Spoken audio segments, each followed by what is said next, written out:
Hello and welcome to Hixxy Studio. This is our first Facebook Live of 2022. Welcome and please, throughout the show, please feel free to comment, let us know you're there and ask any questions. So the whole of today's Facebook Live is based around this product here, Stamperia Mixed Media Art Cream Paste.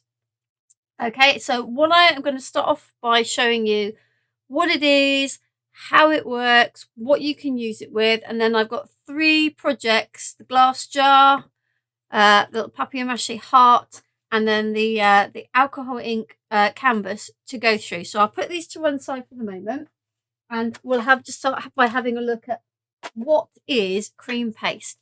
Well, it comes in several colours. Now, there is also a blue, which we don't have, but you've got the gold and you've got the silver.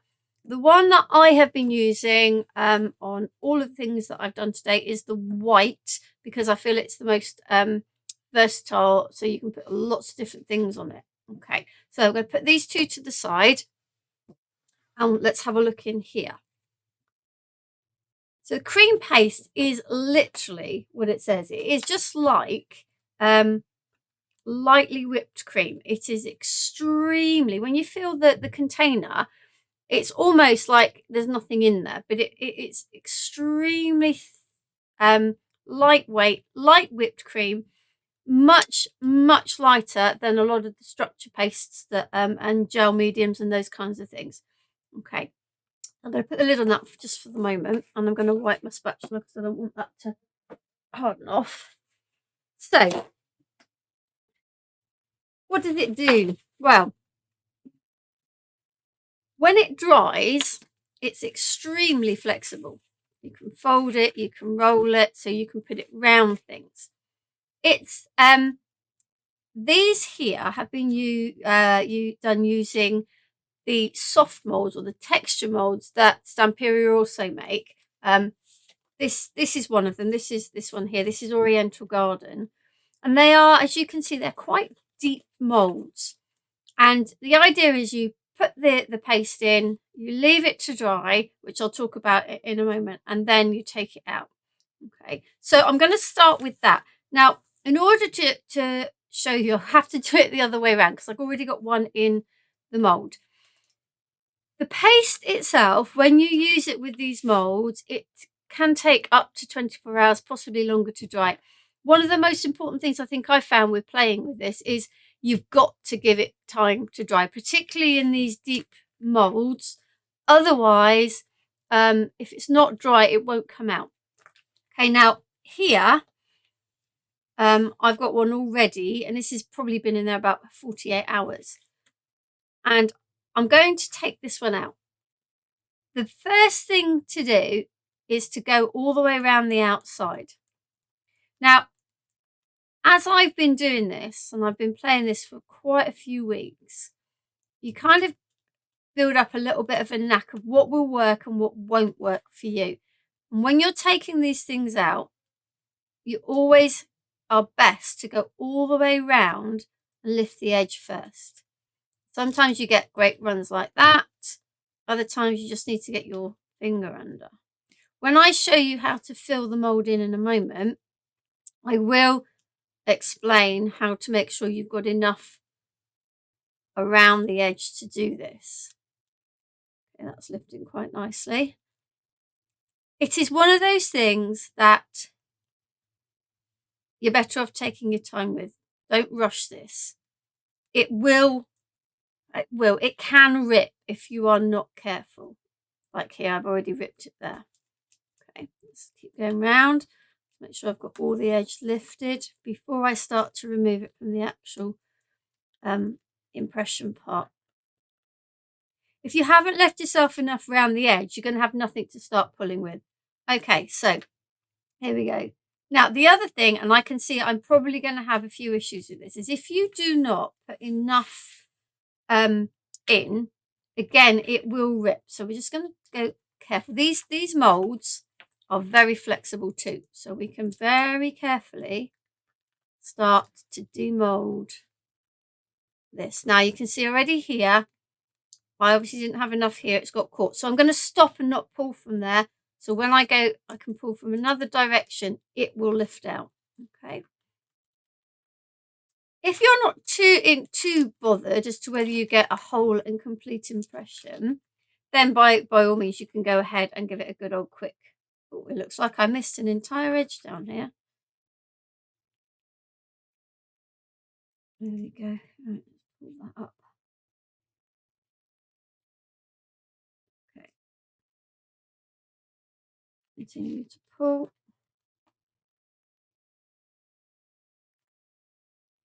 Ripped bits. Let's go from a different angle.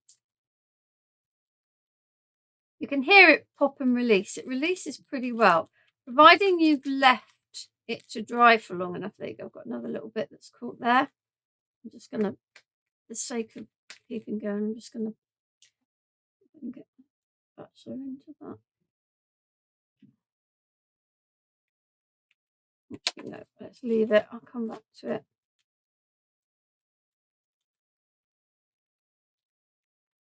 Yeah, if you've left it to dry for long enough, it will come out. You see, I got a little bit caught there.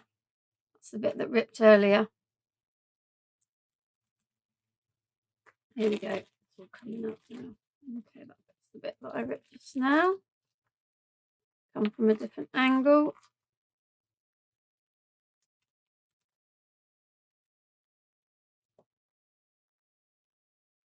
There we go. Right, so that is now out. Now I do have a couple of tears. When you stick that down, that will disappear. Obviously, I've lost a little bit here, but it's an extremely deep impression.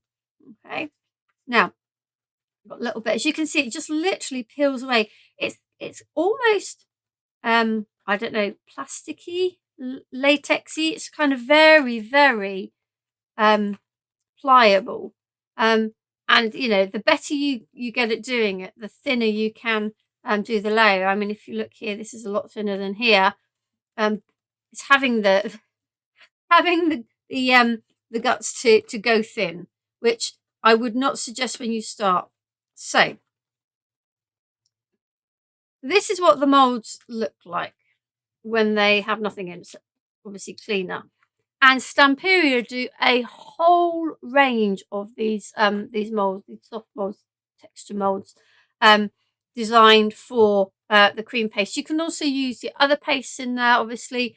If the paste itself isn't so sort of pliable, you're going to have a bit more trouble getting it out. Okay, so what I'm going to do is I'm going to show you how to put the paste in to a mold like this. Now you do need to make sure it's clean, and to be quite fair, most of this has already come out because it's been allowed to dry. I've got a little bit of static which is causing things to pop on. I did a lot of research online when I was looking into using this, and people use kind of like, if they do get bits stuck in, like little soft toothbrushes and a bit of water, nothing abrasive, but it does come up. And I found that when I've been using my spatulas, if I put them into water and leave them, then they're really easy to clean. Okay, so let's talk spatulas. I have a whole range of different kinds of spatulas, but I have found that when applying this cream paste, you're looking more at this kind. These thinner ones and smaller ones just don't do it. Okay, so I'm going to put those to the side for now. And I am going to sort of start with a disclaimer. I find this very messy. I think it may be just me. I don't think it's the product per se. I think it's just the way I am with this kind of product. So I'm going to just open this up. Now, the first thing with a very deep, see, look, already all over my fingers.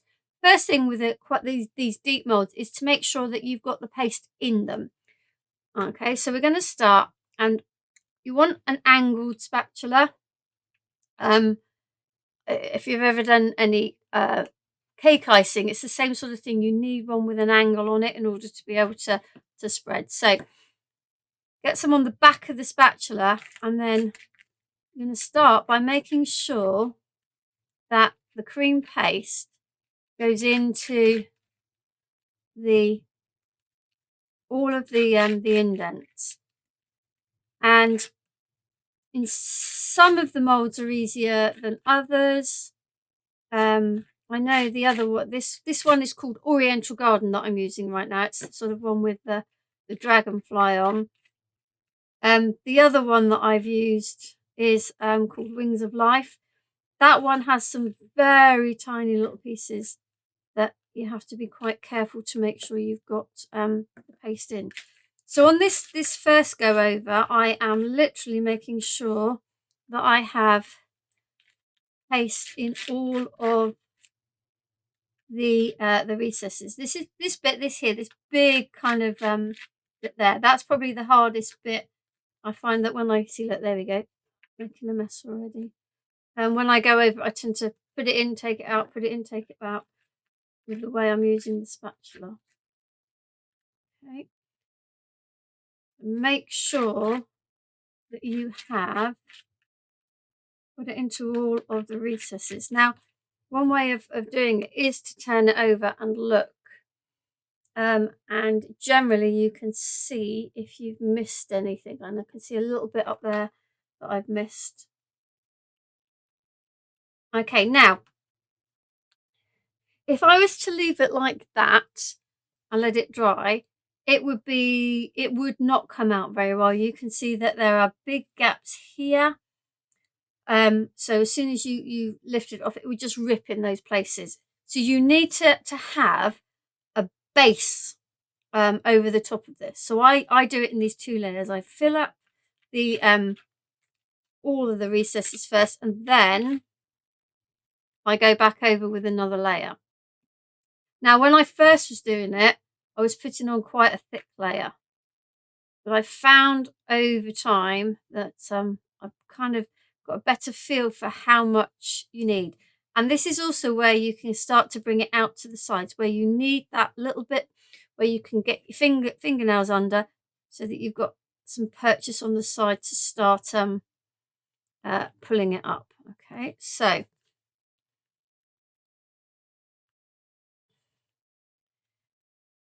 at the moment I'm just putting on a reasonably thick layer, because I can always come back and take it off. As you can see, I've got another mat over the top of my normal mat, because I know how much mess I seem to make with this stuff. Like I said, I don't think it's the paste per se. I think it's me, just very, very messy. So I'm making sure I've come out far enough from the edge of the design that I have enough of an edge. And it is something you want to take a little bit of time with, but there are a few little hints, tips, I suppose, that that I've kind of worked out on the way. So I can see there's a few little barer bits. I'm just going to try. I don't want it to be too thick. The thicker it is, the longer it takes to dry. I mean, that is one thing. Now, like I said, when I was looking into this, do what I'm doing, I'm just going over it and faffing, or you can just stop. So at this point, I would stop. I would have I'm sorry, my hand's in the way there. Let's go this way. I'd have a bit of a look. I can see there are potential problem areas, but as you can see when I was doing it just then, I was putting it on and I'd move it from one place to another. So it's still very wet at the moment. So what I have found is, by leaving it to dry for a few hours like this, and I'm just going to put quite a bit there, so I'm just going to take a little bit off the edge there. Leaving it to dry for a few hours, it won't be completely dry, it won't be dry enough to take out, but by leaving it to dry for a few hours, then having another look at it, you can touch up any areas that look like problems, where you can definitely see you've got a hole or it's looking a bit thin. Then you can just add a little bit more, and because it's not all wet around, you're not going to start moving everything. So that would be my first tip. So I can see, I know, just by looking through it, it's hard to show you because I've got the light shining at me here, that, well, you can see here's probably going to be a potential area, and here. But if I try to put it on now, all I'm going to do is smear it somewhere else. So this would go aside to dry, and I would check it in a few hours. Now, it will depend on how warm it is where you are, how warm it is in the room, as to how long it will take.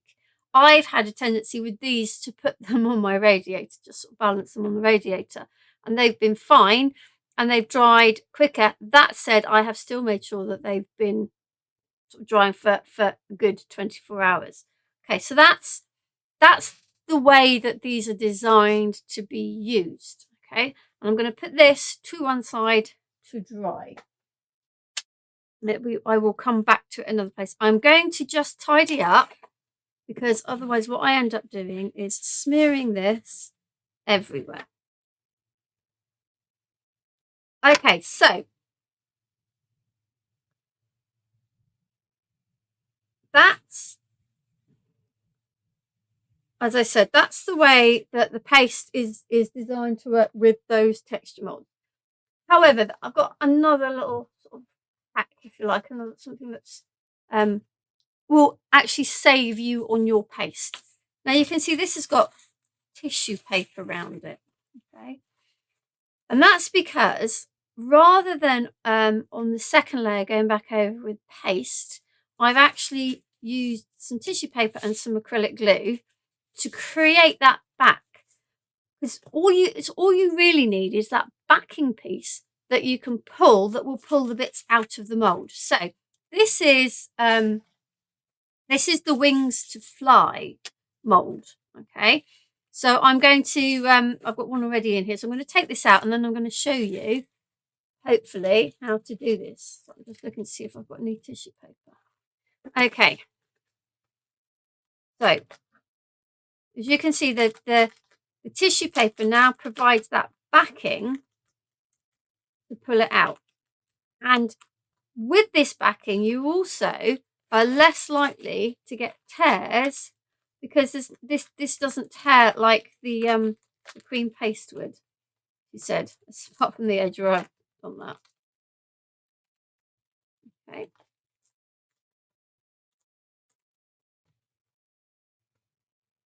So this that I've got here, this definitely helps you save on the amount of the paste that you need to use, because you don't need that backing layer. Okay. Pull it from different directions like you did with the other one, just to make sure that you're not ripping it. So I have got a few little bits that have stuck, I can see here. Let's get that out, but they do come out. Okay. Right, just bear with me because I'm not sure what I've done with my tissue paper. I'll show you this next technique. Oh, crash, bang, what a picture. There it is. There it is. Oh, here we go. So this is my sort of, I suppose, the biggest sort of hack, if you like, with this. And it's really quite simple. It's as flexible, it's as foldable. You know, you can get rid of the edge like before. You know, it does pretty much the same thing. It is just a little bit more see-through, like for like. You can see, because you've not used the paste on the back, so gives you a completely different look. So let's look at how we would make that one. So now I would, if I was at home, make sure I'd cleaned all of this out first, but I'm not going to worry too much because this is just going to show you how it works. I'm going to get myself prepared before I start putting any paste in. So I just need, this is just ordinary tissue paper, nothing fancy about it. You kind of don't want the one that has a coating on. Some of the fancier papers do have a kind of sort of coating on that makes them feel quite shiny and plasticky. But what you need is the bog standard cheap white Or I suppose you could use coloured. I mean, that's something I've not experimented with behind it. So, and all I need is enough to go once and then twice. I'm going to cut that bit off as well.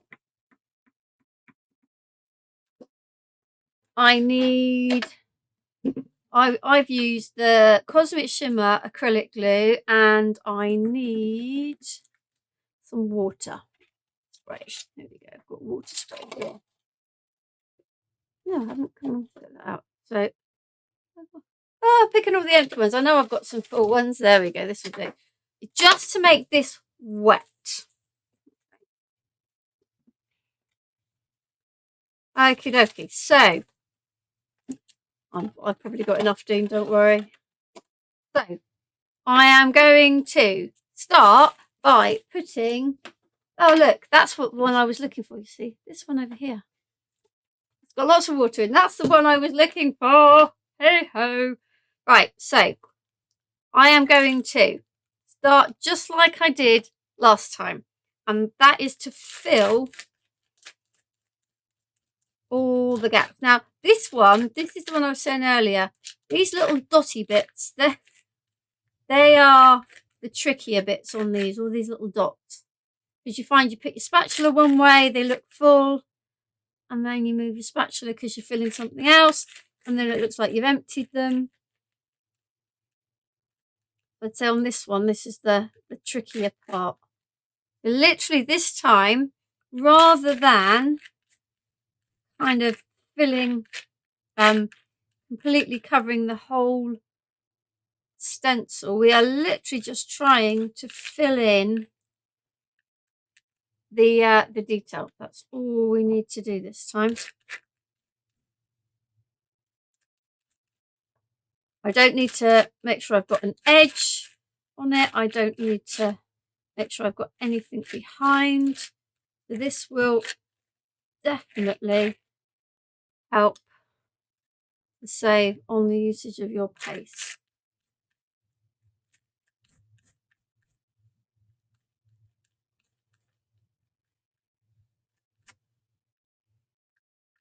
A bit more. I'm going to need that bit there.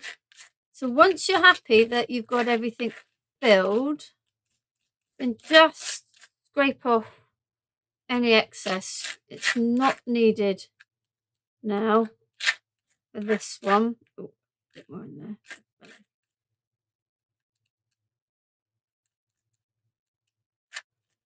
Right.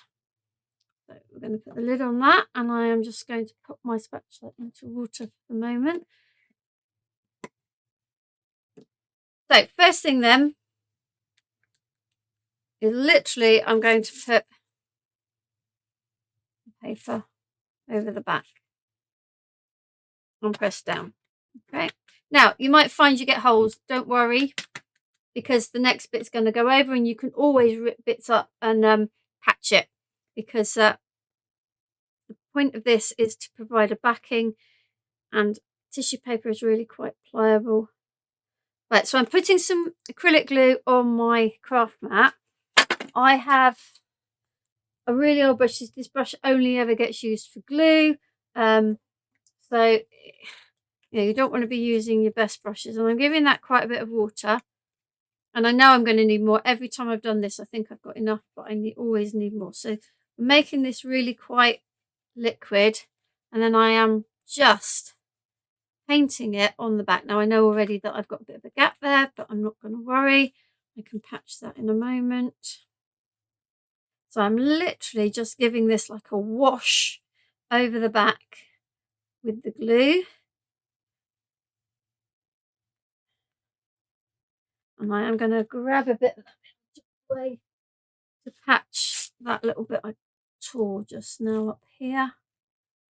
It's really easy to patch, so do not worry if you've ripped it.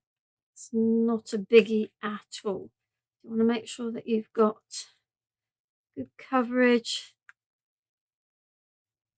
Now, even though this is glue on, it comes away quite well from this mold. So I've got that first on, and I'm just folding it over and again pressing it down, and we'll do the same again. And like I say, every time I've done this, no matter how much glue I put out, I always seem to end up having used it. Ooh.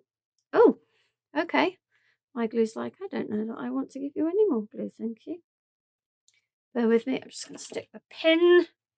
My pin up there, I don't know why that's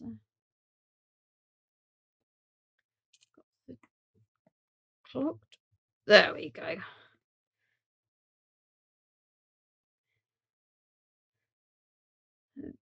And then again, I'm going to spray that with water it down, mix it up, and then again just paint over the back.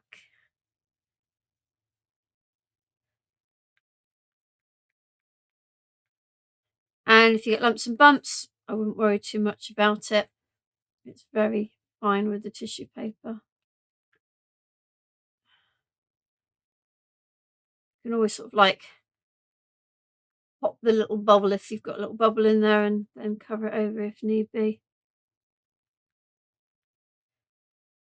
And there you go. And just like the one completely with paste, you just literally pop that away. You can put it on the radiator. The one thing you'll see that happens if you do put it on the radiator, it tends to bow up, but don't worry about that because literally you just pull it and it flattens again. So don't worry if you I'm actually going to put that there. So this one is the one that produces this with the plastic backing. And once you put that against something, with that one you can see the colour through. Sorry, I don't know if I'm on camera there. You can see the colour through, whereas on this one you wouldn't be able to see much through. So it's kind of horses for courses, as to what effect you want, but also if you want to sort of save on your actual use of your cream paste. So I'm going to put that into water. However, there are many other things that you can do.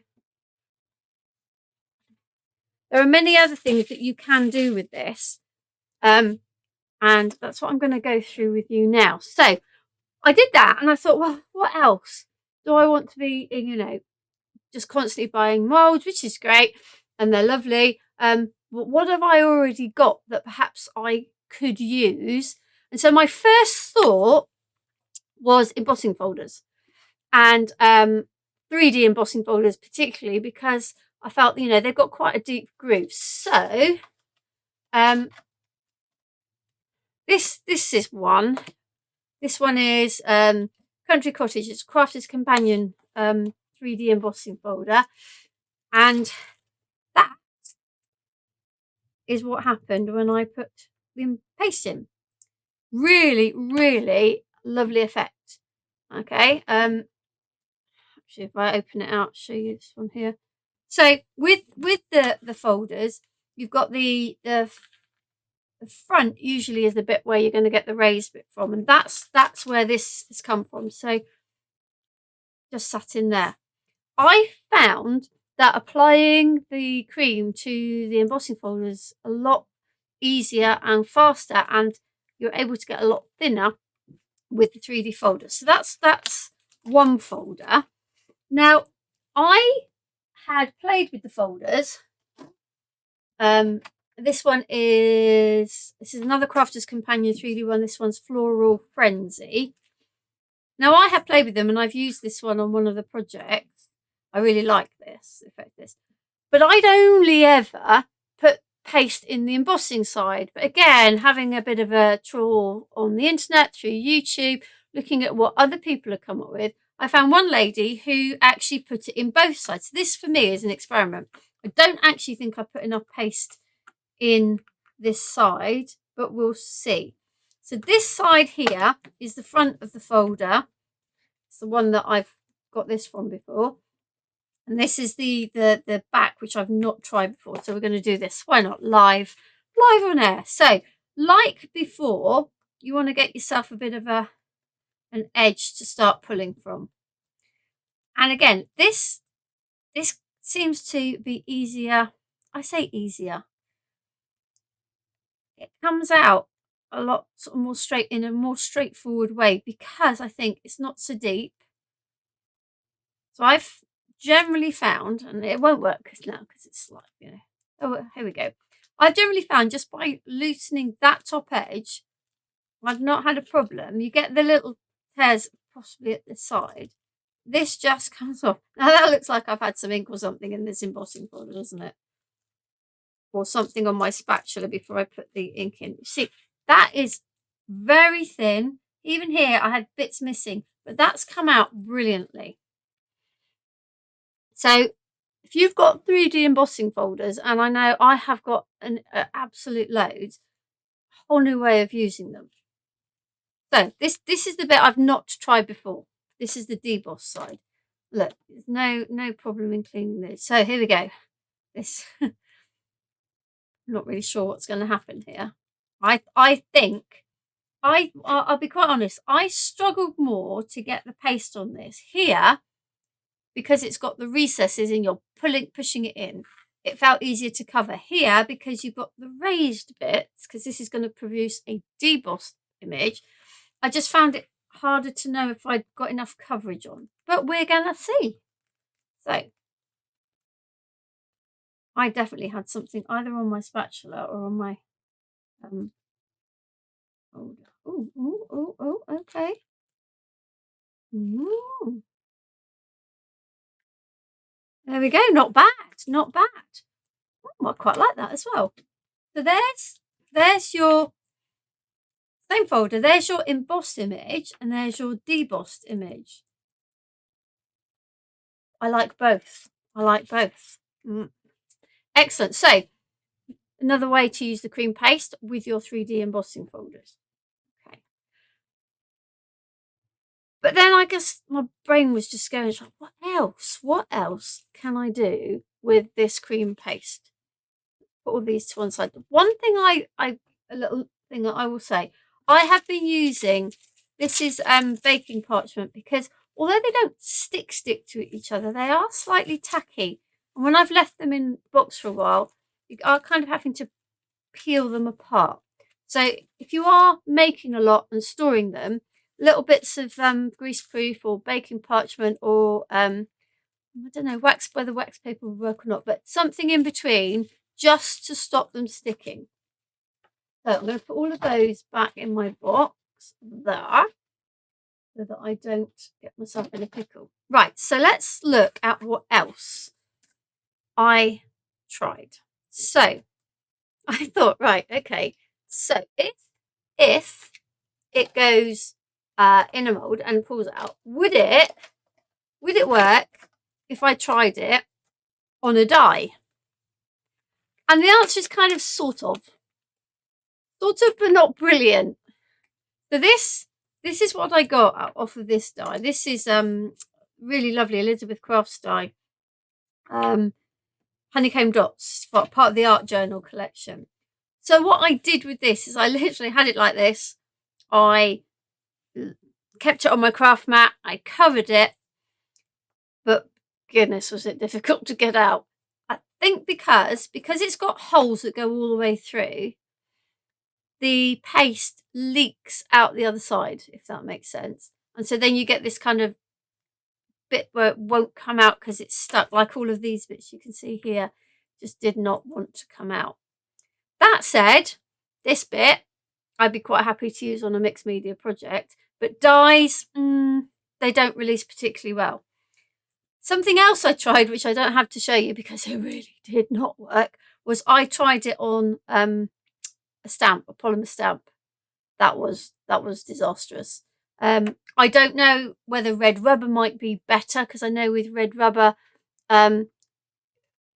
if you remember years ago when we used to do like triple embossing or thick embossing or UT, and we were able to put ink on the stamp and then stamp into the hot stuff, possibly. So that's another one for me to try at a later date.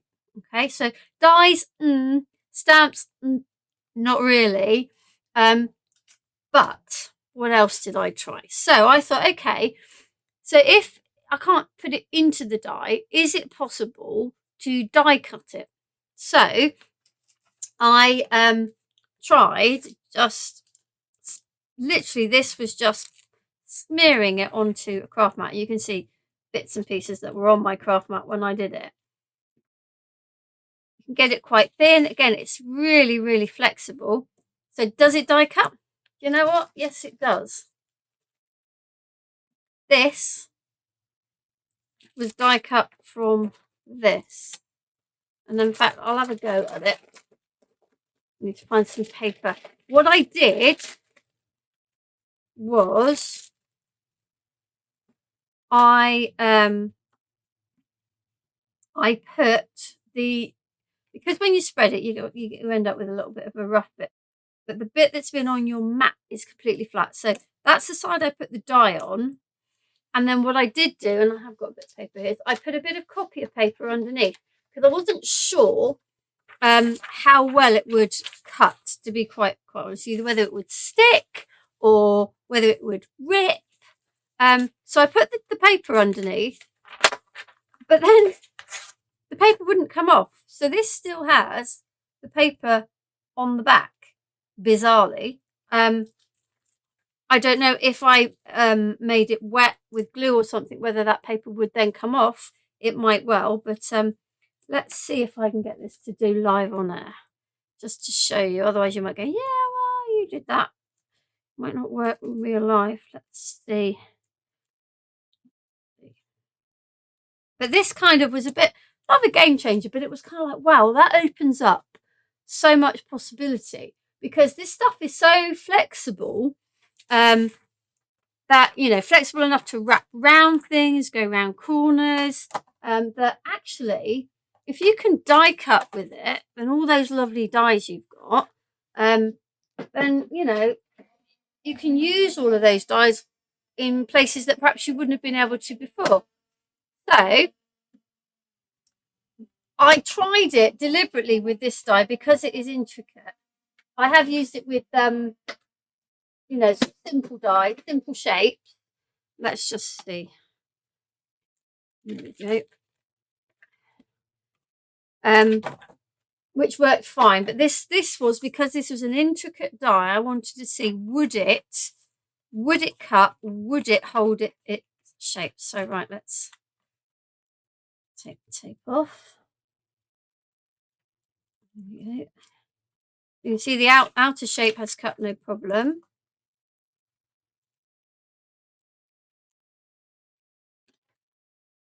Okay. Now, I mean, as you can see, this is what happened. That kind of really got forced onto the paper. That's all peeled off. But on the die cut itself, it's really got force on. So let's see if my brush will take any bits off. Oh, there's my die. Moved it down. So look, there we go. You can see all the bits have come out. So it's cut through it. Ooh, there's going to be bits everywhere, particularly all over me. Now, spreading it on, actually, that didn't take very long to dry. So that's not something that takes 24 hours, definitely, because you don't need such a thick layer of it. Now, I am going to go round and release every one of those. It's a little bit laborious, but I just want to not give it any excuse to rip when I try to take it out. Okay.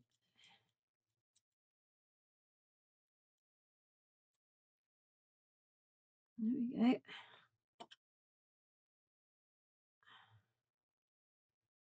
There we go. Now you can see, because you know, with this kind of die, you kind of pull the thing out. It's already started to stretch, and I can see this, and I never got around to doing it because I didn't have time. But this would look beautiful around a jar. You know, maybe if you make your own jams or chutneys or things, really lovely as part of a label for your jars. Because it will stretch and twist around. See, look, you can pull it and it's not going to break. So I think that was one of the big wows for me. Is like, oh, actually, do you know what? You can use this to die cut with. So, okay, that's another excellent big tick. So literally, that was just literally spread it on, let it dry, peel it off. And do use a craft sheet. I tried also on like greaseproof paper, and the problem with greaseproof paper, it all wrinkled up, so it kind of gave you a little bit of a wrinkly bit. Okay, right, let's move that into my done box. I've showed you that. Right, now the next thing I tried was silicone molds. I used to love my melt pot. I still love my melt pot. For those of you that remember, it's a thing that Ranger brought out. You melt embossing powder and pour it into molds, etc. So I have all sorts of molds. So I thought, well, let's try it in those and see if they work. So this is from a really old Katie Sue one. It's a key. I didn't fill it. You can see I didn't fill it properly. There's little sort of holes in it. This is, I think, was a Martha Stewart one. This one I tried different. I put some mica powder in to the bottom of the mold and literally just painted it in. So you see how thin that is. So you can get quite thin in the molds. Then these little ones, again, I put mica powder in these molds and they came out like that. And then I thought, what about pixie powders? So I haven't actually taken these ones out yet, but already you can see that the difference between the mica powder, which just literally adheres to the surface, because the pixie powders have the pigment in as well as the kind of mica sparkle, that here where I've used a coloured one, the cream paste has actually absorbed that colour. This one here, no colour because I used the just the frozen pearl highlights to see how that will work. But I've used Purple Rain, Storm on these. I think this was Teal Marine. This one's Pumpkin Patch. So let's have a look. Let's see. Okay, so I would say, oh no, that's just got the mica pixie powder on the top. Okay. Oh, look at that. Wow. Now that has the colour and you can see the sparkle on that. Now you'd want to go around that with a little fine, look at the state of me, on a fine pair of scissors. There's another one. That's with the pumpkin patch one. That's with the Purple Rain. So those work really well. These are tiny ones. You might want to do it in slightly bigger molds, but it works. So if you've got silicone molds of any description, there's a lot of Katie Sue ones on the website. I think Pink Ink have got some. Then the cream paste will work with those. And get out your mica powders, your pixie powders, your pixie sparkles, because they all work really, really well with this. Okay, excellent. Still more to go though. Now, this is very flexible. It's a water-based product, but it dries so that it's non-porous. So I was kind of like, oh, well, can I use water-based products on it? I've seen people use them. I had a bit of a play. Let's bring this one in first. I had a bit of a play with, these are just scraps. So my first few attempts at taking things out the mould were terrible. So, but don't get rid of the bits because they can be used for mixed media projects or for like I've done, which is little testers. So I've done, this has got gesso and then just dress oxide spray. And the reason I've got these little bits, I haven't tried this, so I'm doing this live with you now, it's because I'm still a little bit as to whether water-based, how water-based products would stay on. I mean, it's dry now, but will it stay dry? Let's have a look. We're going to play. You look, as soon as you do that, off it comes. So you've got a bit of a residual colour where it has stained, but it does come off. Okay, so that was with gesso and spray. Put that back in there. So I'm presuming the one that was just to stress this one. Okay, this one I heat set. The spray with I heat set it. Now again, that one's reactivated. See, I think for me, this is the area. That's just oxide. Yeah, that's just the pad. This is what I want to explore a little bit more, and when I have done so, I will come back and share with you that how can you use water-based products on this so that they stay and they don't come off. So that I think is for another day, but at least we've had a look at it.